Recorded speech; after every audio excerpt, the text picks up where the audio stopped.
Today I am going to discuss about the mechanics of breathing.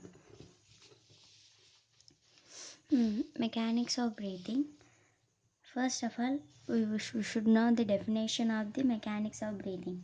Mechanics of breathing, nothing but the physics of lung. Generally, it is physics of lung. Mechanics of breathing means how the body, it is a physiology, how the body moves when we breathe in and out of lungs by changing its volume is called the mechanics of breathing. It is a physiology how the body moves when we breathe in and out of lungs by changing its volume is called the mechanics of breathing. We will discuss the mechanics of breathing in two terms: during inspiration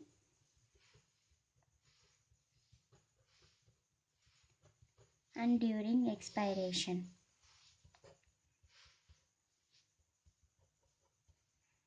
All of we know inspiration is an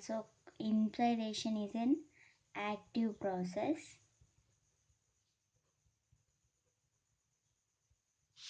Expiration is an passive process. Inspiration. During inspiration, the primary muscles of inspiration are diaphragm and the external intercostal muscle. Diaphragm.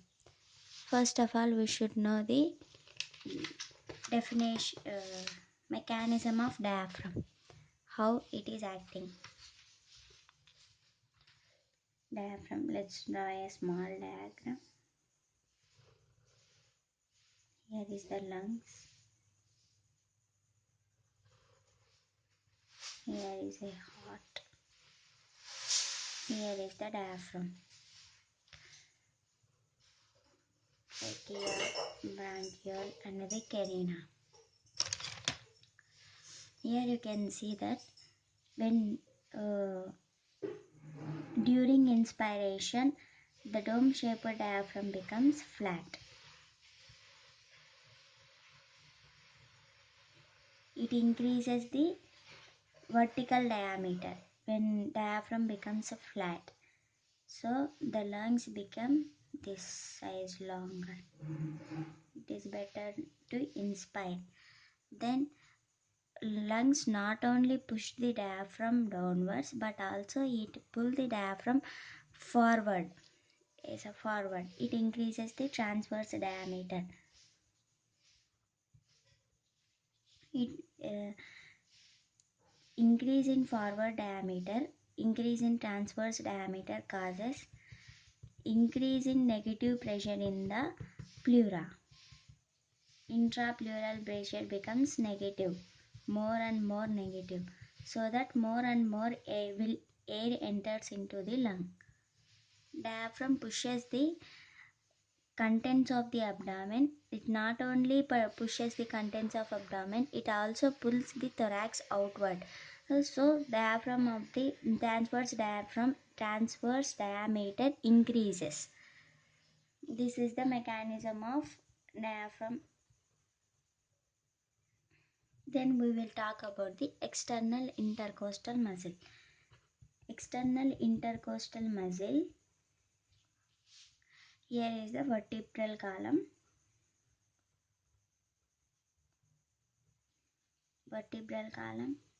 Here is a sternum.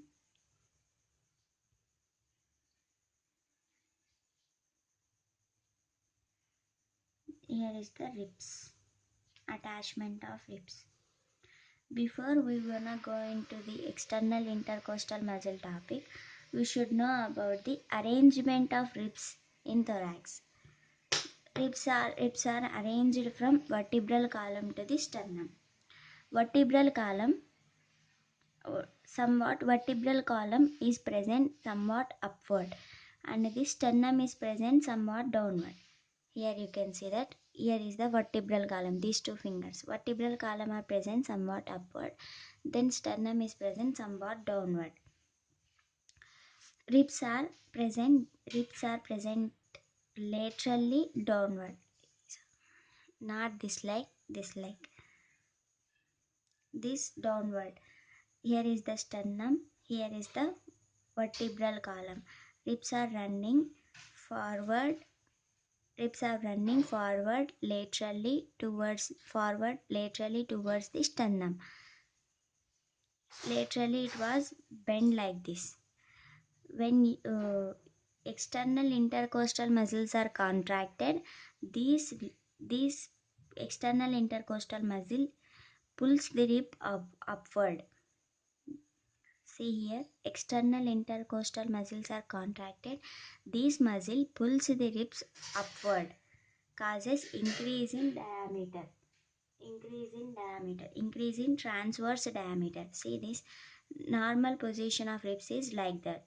Here is the vertebral column, here is the sternum. Vertebral column is present somewhat upward, sternum is present somewhat downward.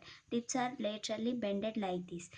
When external intercostal muscles are contracted, this muscle pulls the rib upward to increase in transverse diameter. This movement is called bucket handle movement.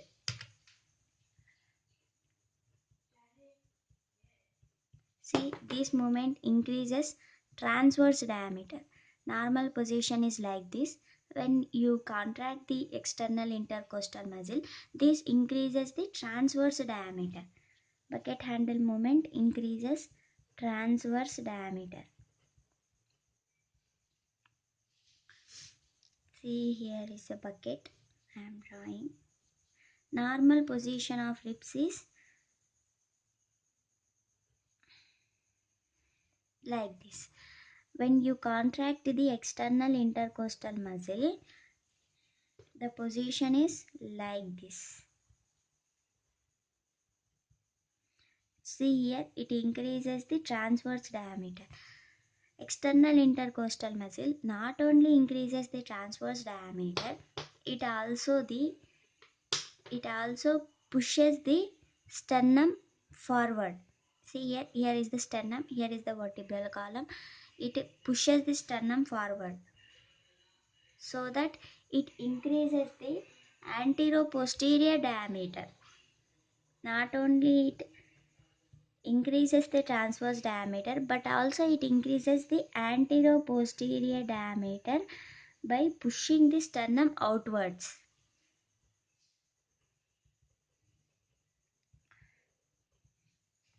By pushing the sternum outward. See here, bucket handle movement, transverse diameter, then anterior posterior diameter is also increased by pushing the sternum outward. This movement remind you pump handle movement. Remains pump handle movement.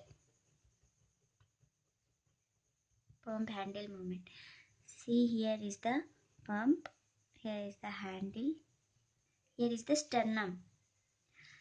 When external intercostal muscles are contracted, this muscle pushes the sternum outwards. See here, space increases. It increases the anteroposterior diameter. Posterior diameter. These are the primary muscles of inspiration. Why inspiration is called active process means at least you should contract diaphragm to inspire, but expiration process there is no need of contraction of any muscle during quiet expiration, so it is called active process, so it is called passive process. Primary muscles of inspiration are diaphragm and the external intercostal muscle. Then accessory muscles of inspiration are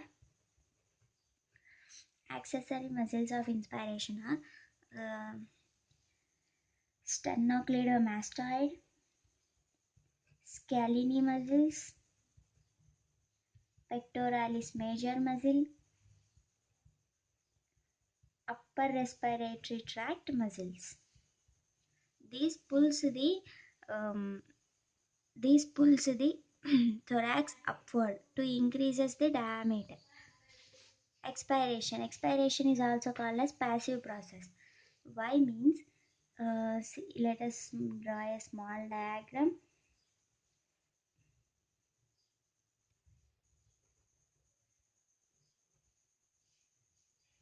Here is the diaphragm.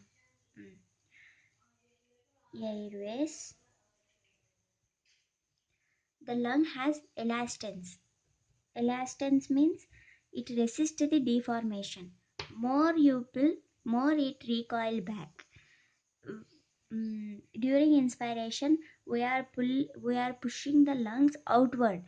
When you push the elastance outward, it will recoil back. So, elastance is used in expiration. More you inspire, more the lungs recoil. Elastance is the main thing. Then diaphragm. Diaphragm comes out upward after the inspiration. Expiration means you you need not more stress during expiration because you need to stop the inspiratory muscle. You need to cessate the inspiratory muscle, causes expiration. Diaphragm comes normal position, means dome shaped diaphragm. It causes expiration. Then accessory muscles of expiration are rectus abdominis. Rectus abdominis. When rectus abdominis contract, it pushes the abdominal contents to the it pushes abdominal contents. These abdominal contents will press the diaphragm upward, so causes expiration. Rectus abdominis, lower tract respiratory muscles, lower tract respiratory muscles.